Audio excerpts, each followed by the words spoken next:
Sudeep pharma के IPO में अगर अलॉटमेंट नहीं मिला तो क्या इसको लिस्टिंग पे जो है ओपन मार्केट से बाय करें या फिर अवॉइड करें। ठीक है, तो मैं आपको सबसे पहले ये बता दूं, 593 रुपीज के प्राइस के अगेंस्ट में 15% के आसपास का ग्रे मार्केट प्रीमियम चल रहा है। तो इसकी जो लिस्टिंग है वो 680-690 रुपए के आसपास होती हुई दिख रही है।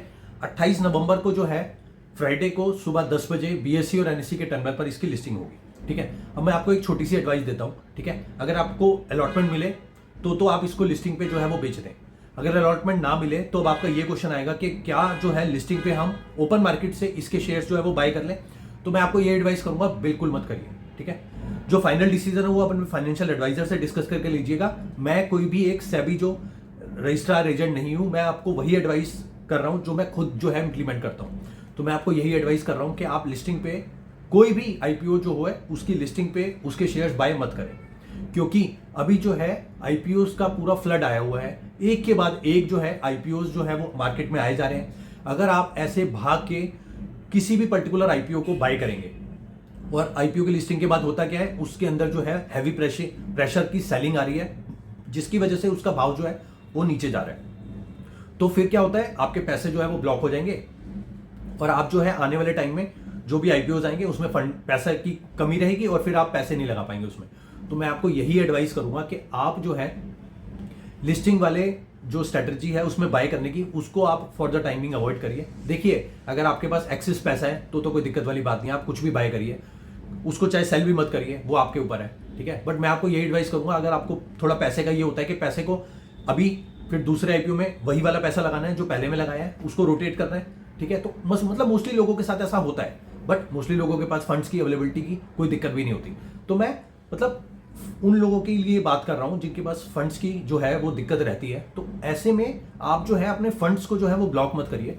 किसी भी आईपीओ की लिस्टिंग पे उसको कोई जरूरत नहीं है बाय करने की। आप क्या करें, आप जो है अगर आपको अलॉटमेंट नहीं मिला तो चुपचाप शांति से बैठ जाएं, अगले आईपीओ आने की इंतजार करें और फिर उसके अंदर जो है एप्लीकेशन लगाएं। जितने भी हो सकता है मैक्सिमम नंबर ऑफ जितने भी डीमेट अकाउंट ओपन हो सकते हैं घर के, वो आप करिए। मैंने अपने घर के टोटल 8 डीमेट अकाउंट ओपन करवाए हुए हैं, 8। ठीक है, 8 में से टोटल हम 6 लोग हैं। 6 में कौन कौन, मैं, मेरी वाइफ, मेरे मम्मी, मेरे पापा और मेरे 2 बेटे।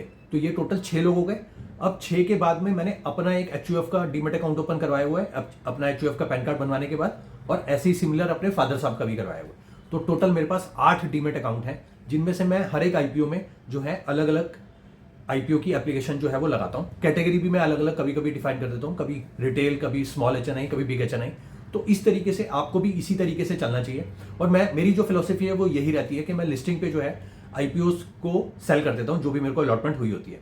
ठीक है, कुछ लोग होते हैं जो प्रिंसिपल अमाउंट होता है, सपोज उनका 15,000 का आईपीओ लगा रिटेल में और उनको 2,000 का प्रॉफिट हुआ, तो वो क्या करेंगे, जो प्रॉफिट वाले 2,000 रुपए हैं उसके जितने भी शेयर्स होंगे वो अपने डीमेट अकाउंट में रिटेन करेंगे और 15,000 का माल बेच देंगे। तो ये भी ठीक है कंसेप्ट, कोई दिक्कत वाली बात नहीं है। मेरे को एक कोई क्लोज फ्रेंड है मेरे, वो यही करते हैं। बट मैं आपको यही एडवाइस करूंगा कि आप जो है अपनी कंफर्ट जोन के हिसाब से देखिए कि आपको क्या जो है बेस्ट सिनेरियो लग रहा है। किसी की भी बातों में मत आइए। मैं अगर कोई एडवाइस दे रहा हूं तो मैं वो एडवाइस दे रहा हूं जो मैं खुद इंप्लीमेंट कर रहा हूं। कोई और यूट्यूब पे अगर कोई और बंदा बोल रहा है तो वो भी वही चीज बोल रहा है जो वो खुद इंप्लीमेंट कर रहा है। अब आपको ये देखना है कि आपका जो कंफर्ट जोन है वो क्या बनता है। हर एक बंदे का अपना अपना कंफर्ट जोन होता है। मेरा जो कंफर्ट जोन है वो यही बनता है, मैं लिस्टिंग पे जो है वो माल बेच देता हूँ। मोस्ट ऑफ द केसेस में तो मैं प्री ओपनिंग सेशन में ही उस माल को बेचने का ट्राई करता हूँ पूरा। फिर उसके बाद क्या होता है, जो फंड आता है उसको फिर मैं आगे जो है और जो आईपीओ हैं उनके अंदर यूटिलाइज करके उनको आईपीओ भरता हूँ। फिर जो मेरे को अलॉटमेंट होती है फिर मैं बेच देता हूँ माल।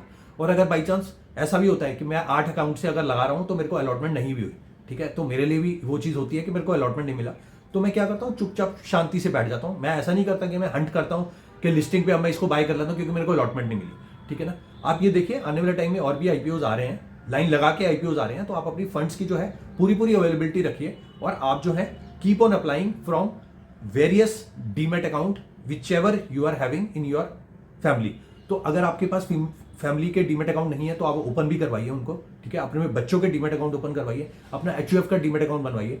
तो इस तरीके से आपकी प्रोबेबिलिटी और जो है वो बढ़ेगी। जब प्रोबेबिलिटी बढ़ेगी अलॉटमेंट की, तो आप ये देखिए कि अगर आपका फंड अगर ब्लॉक हो गया किसी भी आईपीओ में तो फिर आपको आगे जो आने वाले आईपीओ हैं उसमें फिर दिक्कत होगी। तो इसलिए आप फंड्स की जो फ्लो है वो बनते रहिए और इसीलिए आप लिस्टिंग पे उसको सेल करते रहें। अगर अलॉटमेंट ना मिले तो लिस्टिंग पे भाग के उसको जो है बाय करने का बिल्कुल ना सोचें।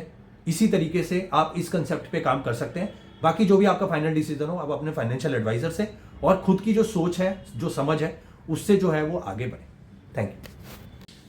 सुदीप फार्मा के आईपीओ में अगर आपको अलॉटमेंट मिले तो उसको प्री ओपनिंग सेशन में लिस्टिंग से पहले जो है वो कब, कैसे और कितने पे जो है वो बेचना चाहिए, तो इस वीडियो में पूरा डिस्कशन करेंगे। सबसे पहले मैं आपको बता दूं, प्री ओपनिंग सेशन जो होता है वो 9 बजे शुरू होता है लिस्टिंग डे पे। इसकी जो लिस्टिंग है वो 28 नवंबर को होने वाली है। सुबह 10 बजे होगी बीएससी और एनएससी के टर्मिनल पर। अब लिस्टिंग से पहले जो है प्री ओपनिंग सेशन होता है। प्री ओपनिंग सेशन कब शुरू होता है? 9 बजे शुरू होता है और 9:40 तक चलता है। इस बीच में जो है जो भी आपको अलॉटमेंट हुई होगी उसको आप सेलिंग की जो है बिड लगा सकते हैं। ठीक है, वो बिड कैसे लगानी है, कितने पे लगानी है, वो भी अभी बात करेंगे। तो अब अगर आपको सपोज आप बाइंग साइड पे हैं तो भी आप बाइंग की भी बिड लगा सकते हैं, कोई दिक्कत वाली बात नहीं है। बट अभी जो है हम सेलिंग की बात करते हैं। अब क्या है, सपोज अभी जो मैं ये वीडियो बना रहा हूँ 15% के आसपास का ग्रे मार्केट प्रीमियम, लगभग 87 से 90 रुपीज के आसपास। 593 रुपीज के प्राइस के अगेंस्ट में अभी के हिसाब से अगर चलें तो 680 से 685 रुपए की लिस्टिंग होती हुई दिख रही है। अब हम क्या करेंगे, उस दिन जिस दिन लिस्टिंग है मतलब 28 नवंबर को, उस दिन ओपन प्राइस के ऊपर नजर बनाएंगे और हम ये देखेंगे कि ग्रे मार्केट प्रीमियम कितना चल रहा है। तो आईपीओ प्राइस में ग्रे मार्केट प्रीमियम जो है वो ऐड कर देंगे, जैसे मैंने अभी आपको करके दिखाया। तो अब हम सपोज ये देखते हैं कि उस दिन भी जो है 590 रुपीज के आसपास का जो है वो भाव आ रहा है, सॉरी 690 रुपीज। 593 का प्राइस है आईपीओ का और 690 के आसपास की जो है लिस्टिंग का प्राइस आ रहा है। तो आप क्या करेंगे, 680 पे जो है वो अपनी बिड लगा देंगे, सेलिंग बिड। और वो बिड कब लगाएंगे? 9 बजे के बाद और 9:40 से पहले। 9:40 के बाद में कोई भी बिड में जो है मॉडिफिकेशन नहीं हो सकती, ना ही वो कैंसिल हो सकती है टिल 10 o'clock। 10 o'clock के बाद आप कोई भी मॉडिफिकेशन जो है वो कर सकते हैं, कोई दिक्कत वाली बात नहीं है। अब आपने क्या किया, सपोज हम ये कह रहे हैं 690 पे हमारा जो है वो जो लिस्टिंग है वो होती हुई दिख रही है। तो उसके बेसिस पे हम क्या करेंगे, हम 680 रुपीज पे जो है अपनी जो है सेलिंग बिड लगा देंगे, जो भी हमको अलॉटमेंट हुई है उन शेयर्स की।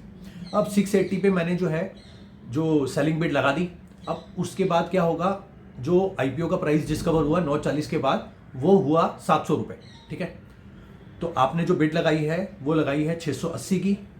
आपको लग रहा था 690 पे लिस्ट होगा, बट लिस्ट हुआ वो 700 पे। अब आप ये मत सोचिए कि आपका जो माल कटेगा वो 680 पे कटेगा, क्योंकि आपने जो बिड लगाई है 680 की लगाई है, ऐसा नहीं है।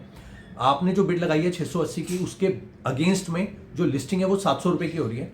तो आपका जो माल पूरे का पूरा कटेगा वो 700 रुपए पे कटेगा। ठीक है, जितने भी आपने शेयर्स की बिड लगाई है वो सारा का सारा जितनी भी शेयर्स हैं वो पूरे के पूरे जो है 700 रुपए के भाव पे आपको बिकते हुए दिखेंगे 9:40 के बाद में। ठीक है, मतलब 9:40 से के बाद में 9:45, 9:48, 9:50 तक आपका माल बिक जाएगा, आपके डीमेट अकाउंट में पैसे भी शो हो जाएंगे।